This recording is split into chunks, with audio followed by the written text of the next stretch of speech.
Principe de précaution, d'attrition, surf et entrepreneuriat. Salut, c'est Alex. Je te fais cette vidéo un peu de façon spontanée parce que je viens de finir ce livre, Surfer la vie de Joël de Ronet. Euh, Joël de Ronet, c'est un des pionniers du surf en France. Il a instauré le surf au Pays Basque, à Biarritz, dans les années 50. Et au-delà de ça, c'est un chercheur scientifique, essayiste, philosophe qui a notamment contribué à l'université de MIT. Et dans ce livre, il parle de surfer la vie. Et il y a un passage, j'aimerais beaucoup ton avis, euh, que je vais partager avec quelques opinions personnelles. Ce passage qui est de surfer la vie dans une société fluide. Il commence ainsi: une société qui ne prend pas de risques ne peut évoluer.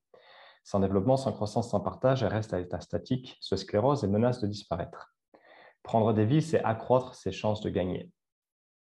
C'est vrai pour une entreprise comme pour une personne, et il s'agit d'affronter la peur de l'échec, de la faillite, ou pour un sportif, de la chute et de la défaite. Et c'est vrai qu'il donne l'exemple du surf. Comme beaucoup de sportifs de l'extrême, le surfeur prend des risques en permanence, que ce soit la taille de la vague, force des courants, nombre de surfeurs, rochers, non, voire des requins. Parce qu'il y a notamment un gars qui s'est fait croquer récemment à Bondi, là où vit ma sœur, et c'est fréquent, notamment à La Réunion, malheureusement. Et c'est vrai que, personnellement, quand je vais surfer, il y a, quand tu vas surfer, il y a toujours une prise de risque qui est bien sûr dépendante, voilà, de la taille des vagues, etc. Mais quand j'étais en France en décembre, quand j'allais surfer tout seul en face de chez mes parents, il y a toujours un risque. Il y a toujours un risque. Ce risque n'est pas un danger. Le danger, par définition, on ne sait pas d'où ça vient, qu'est-ce que c'est et quand ça va arriver. Un risque, ça se calcule. Ça se calcule avec la connaissance de soi et avec le fait de la connaissance et de l'évaluation de l'extérieur. Pourquoi je te raconte ça? Parce que je trouve que vraiment le surf et le business sont vraiment des valeurs, ils sont vraiment très très proches. Et d'ailleurs, je vais mettre en avant, je vais te partager quelque chose, une immersion chez moi à Hossegor en avril. Je vais en parler plus longuement prochainement, mais si déjà ça te parle, ça sera une immersion de 3 jours. Écris-moi un message privé et on verra on verra si ça peut le faire à nous deux. Mais quand je vais surfer, il y a toujours des risques. Il y a des risques que, effectivement, si je suis seul, mais il puisse m'arriver un truc. Il y a des risques quand je vais surfer une vague de gros à la nord, que je fasse un wipe-out, que je parte sur la vague, que je ne maîtrise pas le take-off et que je tombe, que je passe plusieurs vagues sous l'eau. Il y a des risques de blessure avec la planche, il y a des risques il y a vraiment énormément de risques. Mais sans risque, qu'est-ce qu'on se ferait chier? Qu'est-ce qu'on s'ennuierait? Euh, Là, pour le surfeur, chaque vague est un nouvel apprentissage, une remise en question. L'entraide est un mot d'ordre et si un autre surfeur est en difficulté, il a l'obligation de le secourir. Et pourquoi je te parle de ça? Parce que principe de précaution et principe d'attrition, je ne connaissais pas ce principe d'attrition. Par contre, je l'ai un peu mauvaise avec ce principe de précaution. Et c'est d'ailleurs Jacques Attali, pour ceux qui le connaissent, qui avait dit ça, je ne sais plus quand, qui disait ça, que le principe de précaution ne disparaîtra plus, que c'est fini, on ne reviendra plus en arrière, d'un point de vue sociétal, qu'on ne reviendra plus en arrière sur le principe de précaution. Et c'est vrai, on peut le voir depuis le début de tout ce bazar, il y a maintenant 2 ans, que le principe de précaution a été pris, que ce soit à n'importe quel niveau national, international, local, et plus personne ne se mouille. Et je trouve ça d'une tristesse et d'une désolation, mais alors extrême, dans le sens où, en fait, à cause de ce principe de précaution, on ne peut plus rien faire et c'est vraiment de la privation de liberté. Et en gros, voilà, le principe de précaution vise à anticiper des risques inconnus pour se prémunir d'une crise, notamment sanitaire. Bon, ben là, on est en plein dedans. Et je cite l'exemple des surfeurs et de leur prise de risque et explique la relation entre le principe de précaution qui rigidifie la société et renforce les attitudes égoïstes et le principe d'attrition qui fluidifie la société et engendre un climat de solidarité. Et vraiment, c'est tout ça. Parce que je ne sais pas si toi, tu connaissais ce principe d'attrition que je ne pense pas avoir encore complètement euh, compris, mais que j'intègre par rapport à cette comparaison avec le surf. Et là, notamment, il a été écrit en 2012, donc il date un peu ce livre, mais c'est assez parlant parce que voilà, il parle de cas d'école qui illustrent notamment la vache folle, la grippe H1N1, le volcan islandais Eyjafjall, là, quand il avait pété, ça avait paralysé tout, et par principe de précaution, il ne se passe plus rien. Quand il est appliqué à tort et à travers, ce principe est un frein au progrès. Et le principe de précaution, si on applique le principe de précaution au surf, en fait, on ne va plus jamais surfer. C'est comme quand je suis chez mes parents et que je lui dis, bon, mais maman, je vais surfer. Attention, mais attention, fais attention. Et faire attention à quoi?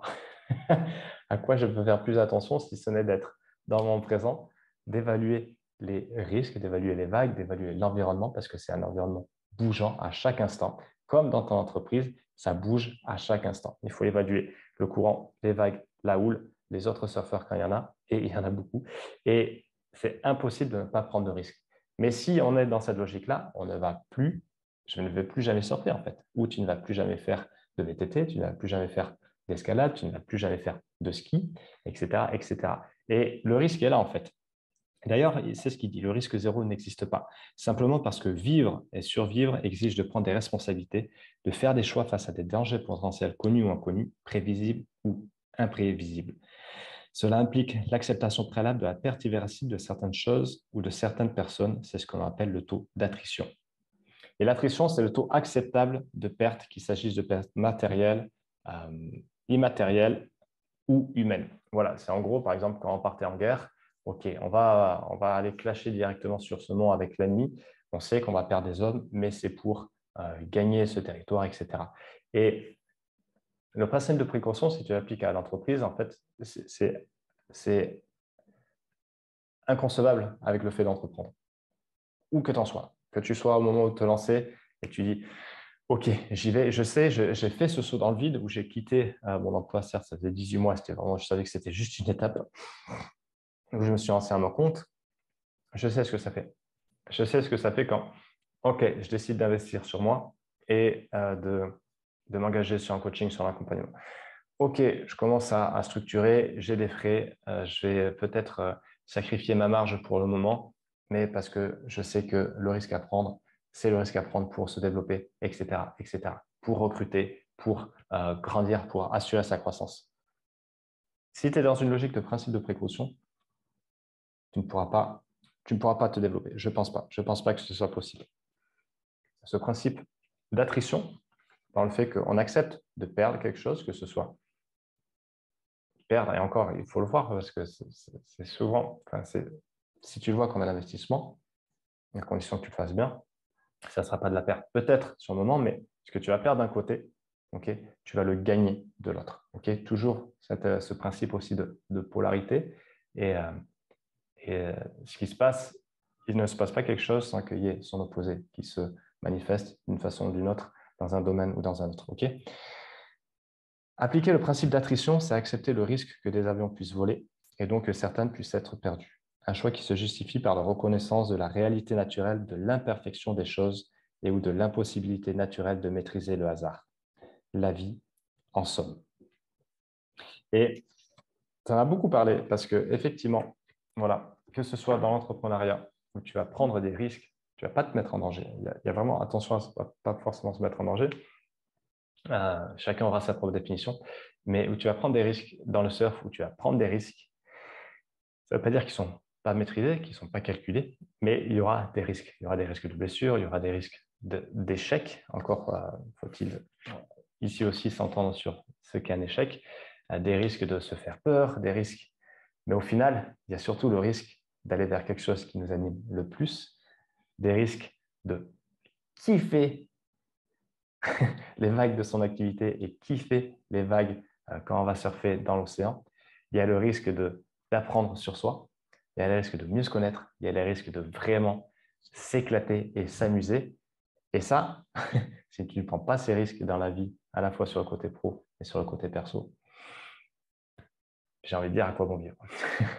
Voilà, fais-moi un retour sur ce que tu penses de ça. Et je suis vraiment curieux d'avoir ton avis là-dessus sur tous ces principes et ces idées que je viens de te partager. À plus.